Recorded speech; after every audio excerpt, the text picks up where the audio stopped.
When we are in our power, expressing healthy boundaries, we are in our power-filled self, and we are really sparkling and shining. But there are times when I am doing some stuff that is not a healthy boundary, but I tell myself it is, and I want to share this with you. I'm really curious to hear the comments on this one. Let's jump in and discuss this so that we can all get stronger in who we are and in our boundaries. Giving someone the silent treatment is not a healthy boundary.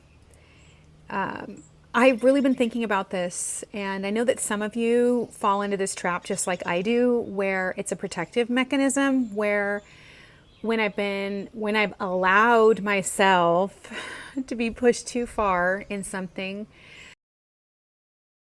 or I have an argument, I self-protect by withdrawing. And sometimes I see that as putting up a boundary, but it's actually not a boundary, it's a punishment. I'm actually punishing the other person with my withdrawal. And I wanted to talk just really briefly about how I am looking at how I can exercise boundaries as a way of maintaining my personal power, and a little bit on what I dug up from my childhood that kind of instigated this pattern that I have of withdrawing and punishing. So it's really simple.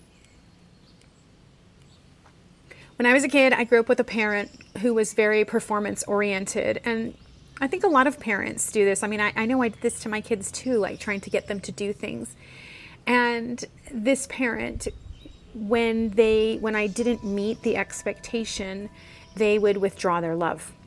There was a pulling away from me. And so I learned about codependency very early on, because to avoid the pain of having a parent withdraw from me made me want to dance faster and do the things that were right.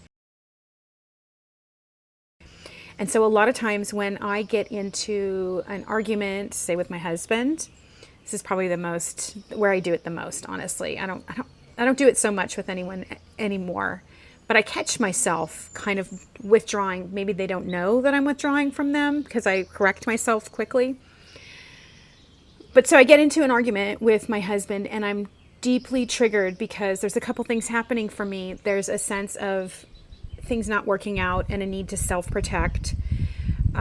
There's no way, because codependency is about controlling the emotional situation with someone else, making sure that you control the way you feel and the way the other person feels. That's why we tend to circumvent, or we're trying to circumvent certain things by performing, by meeting everybody's needs before they even say that they want you to, because you're actually trying to control the emotional container that everyone is existing in.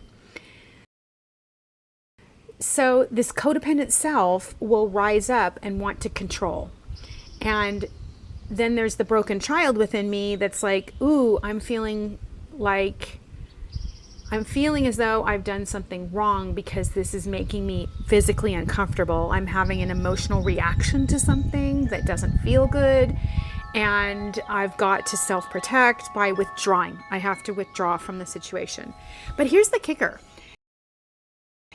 Withdrawing from the situation doesn't actually put up a boundary with that person or create a sense of safety and power. It's actually disempowering, because when we withdraw our love from someone else, we actually are giving them the power of our love. Our love is something that doesn't stop. We are love. We flow from a healthy place, and that love is expressed through our authentic interaction with the world. And so when I choose to withdraw from someone, then I'm giving them emotional power over my life. And that's why I'm withdrawing. And so it's doubly frustrating, because what it creates is this sense of powerlessness within me.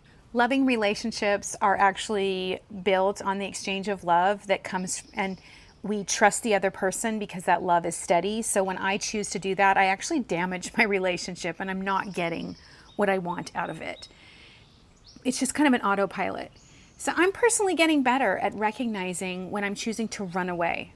That's the flight, right? When I'm choosing to run away, when I'm choosing to withdraw, when I'm choosing to punish. I'm going to punish you by taking my love away. I'm going to disconnect from the relationship. I'll show you. But I want that relationship. I don't want to feel disconnected. That's why I'm having such a visceral response, because I want to be loving and I want to be loved. I just want to encourage you, if this is something that you do, for me, what I have been doing to step into my power more is to realize, oops, I'm withdrawing, I'm turning off, I'm turning away. And as I do that, I'm giving my power over. I step back into the discomfort of it. I literally am like, I'm just going to step back into the discomfort of this situation and allow myself to feel what's going on and trust that I have a loving connection here, and that in my power, when I show up in my power as my loving self, I can actually shift the energies or the dynamics in my relationship in a healthy way. A couple constructive things that I do in these situations is I just acknowledge that I'm having that feeling. It's okay to have those feelings. And then a lot of times I ask myself, am I listening to a story that doesn't come from this person? So like a lot of times that story is coming from a teacher or some kind of mentor or a parent that I felt betrayed by, or that I let down. And so I just kind of go, okay, this is a knee-jerk reaction by my inner child who's just trying to protect me. And so recognizing the story and then acknowledging my inner child and thanking my inner child. I've done this a lot where I sit with the story, whatever the story is, like the one I told you about this parent. I'll sit with the story, and then I'll sit with my inner child, and I'll thank my inner child for this protective mechanism that they created. And then I'll let them know, it's okay, I got it now. I got this, and you don't have to protect me anymore. And so, allowing yourself to sit with your inner child and spending some time doing that can really help to bolster confidence. And then the other thing is to remind myself that I'm powerful when I stay in my love, when I stand my ground in my love and my integrity. Again, my integrity down here, right?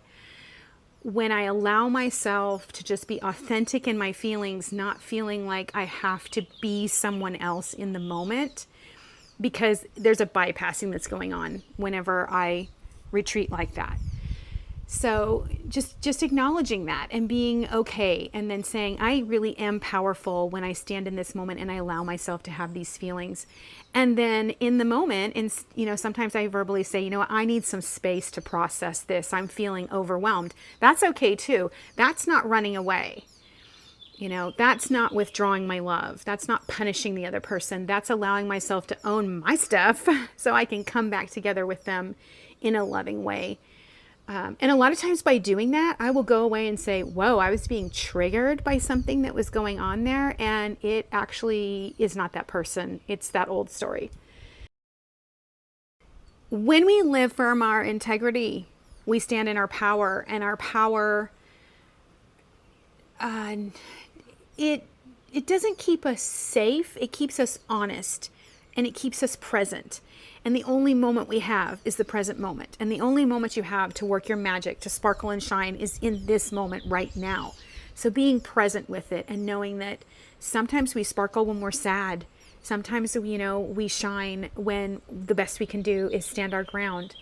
To sparkle and shine doesn't mean that it's just, mountaintop me all the time. It's the real me. It's the authentic me. It's the me that understands that showing up is the best thing I can do for myself.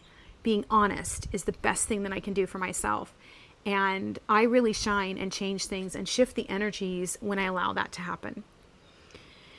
Let me know if you made it to the end of this video. And if you did, then leave me a comment below on how maybe you've used this. If you are someone who withdraws and punishes, sometimes just admitting, oh, I do this.